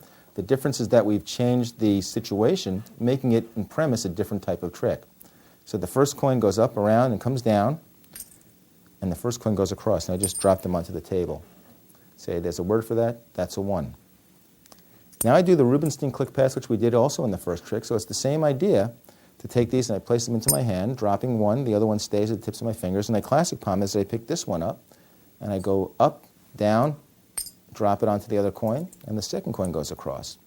Now I say I'm going to do the same thing with the last one. As I close my hand in the fist, the top coin actually goes into classic palm. The other one stays at the base of the fingers. This one goes into finger palm. And I make the move, but as I get here, I say, wait a minute, and now I start pointing up like this. They could see my hand empty because of the Ramsey subtlety, but I want them to look up here so they could see the coin coming out of the mouth, because if you just make the coin come out of the mouth but you don't indicate that there's a coin there, they're going to be focused on your hand, so they're not going to see that. So I go like this, and I pull it out of my mouth with my right hand. Now what I'm going to do is like basically a shuttle pass, a retention shuttle pass. I'm kind of maneuver this coin to the base of my fingers, and I pretend to take this one, but what I'm doing is I'm extending the second finger and allowing that coin just to come into the hand so that it's just held on the second finger. So I've actually got 3 coins there. As I come away, and I kind of rub this on my cloth, on the cloth of my pants, or on the table, just to say, yuck, that's pretty messy. And I'm just sliding that onto the finger palm coin. Now, I go ahead and make a fist. Now, there are a couple of things you could do. If you really want to get fancy, you can put this coin into nowhere palm. So you kind of turn this over and place it into nowhere palm there, so that when I make the move, I can actually show this hand empty for a second. Or you can just keep it concealed in your hand in classic palm or finger palm. finger palm is fine. Come up and around, make the magical sound. The coin comes across. I show these coins here.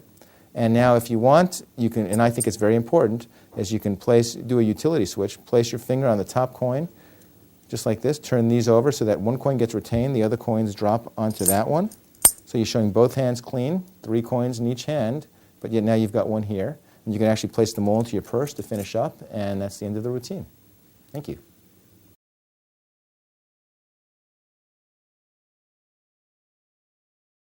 It uses 3 old silver dollars, very old silver dollars, as you can see. And if you place them exactly equidistant from each other, you'll see that one of them jumps into this hand. Right? That's 2 over here, right? 1 over here. Right? 2, and 2 and 1. Oh, okay. Well, let's see. We started out with all 3 in this hand, and if I take this last one, and oh wait, look, that's 3. That's 3. Okay.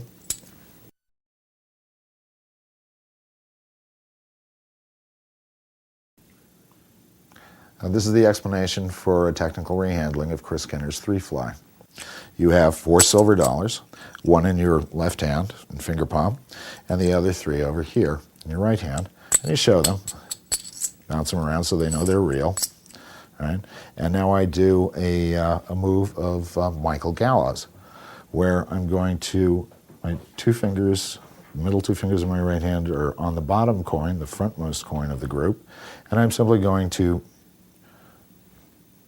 transfer the top 2 coins to my left hand to join this one, essentially a utility pass. So I just do that, and then I spread the 3 coins in a fan at my left fingertips. Now, in order not to do the sort of ping pong game that 3-fly is, what I do during the transitions is I move my hands up and away from each other.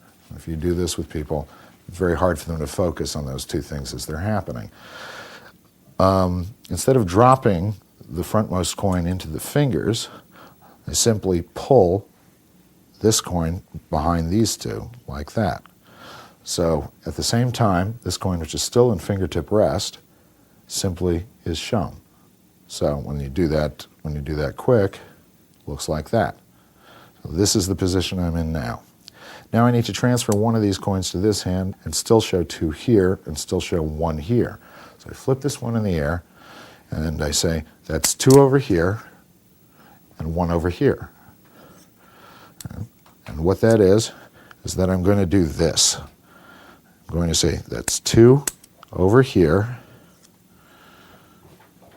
and 1 over here. So what happens is that this coin gets slapped against the frontmost coin here. The thumb comes up and back, and this coin is pulled back here as this coin is pulled here. And again, this is done by separating the hands.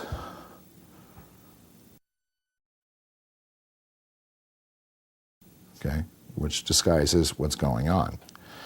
Now, this part is easy. You're essentially going to do this. You're going to pull this one behind this one. At the same time, you're going to push this one up with this one. And again, right, you're in this situation, and I usually drop these for a moment and then move the hands apart and do that. Okay? As the hands move apart, that disguises the actions. Now, I don't do the jump back because I think with 3 coins, the jump back can be confusing.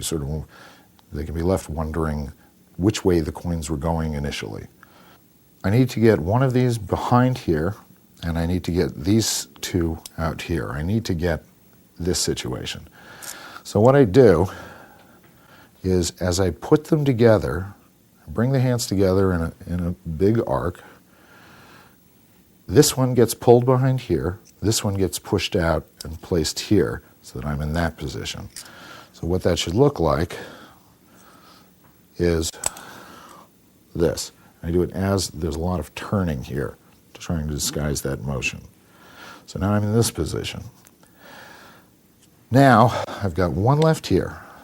Got this situation over here. There's one hidden behind these two.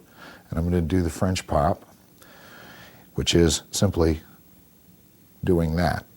But I don't think you can do it alone, and it shouldn't be focused on. So at the same time, I'm going to move this hand like this in an arc and push that one up as it goes. So the whole thing looks like that. There's three. I do the Al Baker steal, pull one behind, keep it in my hand, which is simply this. Show the coins, utility switch, put them away. And that's the trick.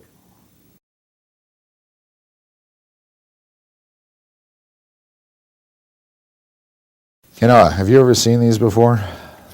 Coins no, like this? No, no. Yeah, you want to look at one? Sure. Yeah, I'm sure you do. They're silver dollars, peace dollars. I don't know why they're peace dollars. Oh, right, because we didn't go to that war yet. There are how many? Do you There are see? 4 there. There are 4. Would you hold out your right hand, slightly cupped, somewhat relaxed, and yet vigilant? 4 coins, right? And make sure you can see all of them. You can see each and every one of them, right? Yes, yes, Okay. All right. So $4 there. If I tap here, and one of them flew into your hand, what would you think? I'd be amazed. No. Because I just saw 4 there. Maybe you just think she thought you was cute. There are 3 left, right? 3 here, right? If I tap here and I tap here, and another one flew, maybe you'd think it was because of the eagle on the back. That would leave me, of course, 2 here, right? So 2 have gone to your hand, and 2 are left in my hand. Now, you might be thinking at this point that I'm simply making them go from my left hand into my right hand and dropping them into your hand. And, you know, you might have a point. Let me just show you that I've got nothing in my hands and there are only 4 coins. Now, if you hold these, watch this one, okay, and I take it and I wave my hand over it, you know what happens? Nothing. But if you say, go, Go. she goes. Show them what you've got. 1, 2, 3, 4.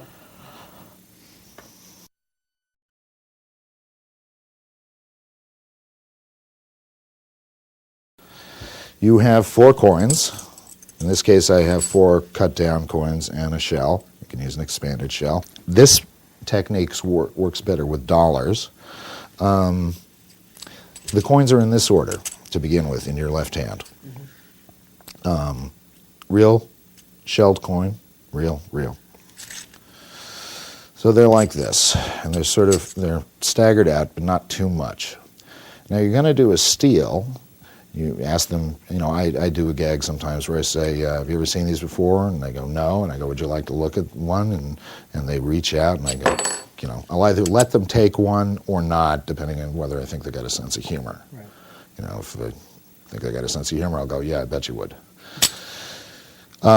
Sound is good, because it's coin against coin, coin against coin, and this really doesn't create a problem. Now, I'm going to steal the top coin and unshell this one. And what this is one of the reasons it works better with dollars. I don't have them spread that much, and I go, can you see that there are only 4? And I reach over, and the third finger and the thumb contact the edges of the top coin as the first finger and thumb move the shell off the coin and spread the other ones out more. And this coin automatically goes in a fingertip rest. So what that looks like from this side is, can you see them all? Right? Like I'm trying to help them out so they can see all the coins. Meanwhile, I've shown my other hand empty. They've seen only 4 in this hand, so I'm clean. I go, would you hold out your hand just like mine? Okay. I close my hand and I indicate it as I classic palm this coin. Right. Now I'm going to do the thing where I tap and I tap here, and as I tap here, I actually let the tap, I mean the good way to do to get the timing right is to tap here and let the tap knock the coin out of your hand. Now they've got one, and there are two here. I mean, three here. Now I'm going to do a move of Harvey Rosenthal's. I'm going to pick, I want the sound to be right. I don't want to do the spread move again. So what I'll do is I'm going to pick these two up and toss that one on there. Again, coin against coin, sounds good. I'll pull the top one back with my thumb till it's in the right position where I can flip them over like that. And just for a moment, because depending on how good the shell is, but just for a second. And now I'm going to palm this one as these two turn over onto the fingertips, and I spread them out again, letting the coin fall out of the shell. So I've got a spread of 3, and I'm all ready to go again. I close my hand, letting the shell and the coin nest, tap, tap. Second one goes, and there are 2 here. Now the position of these 2 coins is very important, because I'm going to palm this one as I lift this one off the shell. Because of the size of the coins, this coin should really be resting primarily on the second finger, even though the fingers are together. And the first finger is lowered out of the way slightly, this one. I'm going to finger palm this by pivoting it up into finger palm as I hold the shell, and then let the coin fall out of the shell into my left fingertips and tap the coin there. Now this is like an engineered move. It's an almost moveless move. There's nothing to see here. So then that goes back. I'm here, finger palm coin and the shell. I place the shell over here, right? And this is where I don't classic palm the coin. I'm still in finger palm. I just nest the shell, close both my hands. This is where you do the gag, where you say, some people think that I'm just moving the coins from here to here and dropping them in your hand. And you make a gag out of it. Because at that point, of course, they know that's what you're doing. The first one's a surprise. Second one, maybe they're not so sure. Maybe they've figured it out. So in the third one, you blow the gaff on that one. Now I've got the shelled coin. They're going to look at the coins. They've got 3. You take the last one, and I put it in their hand. I don't say anything about how many of you got or anything. I just say, you can see I have nothing in my hands. I get the heat off this, okay? Say, all right, you hold these, I'll hold this one. And at this point, you can do any vanish you want. You can do a spider grip vanish, or, I typically will just do like just a pass, ask them to open their hand, and that's the trick.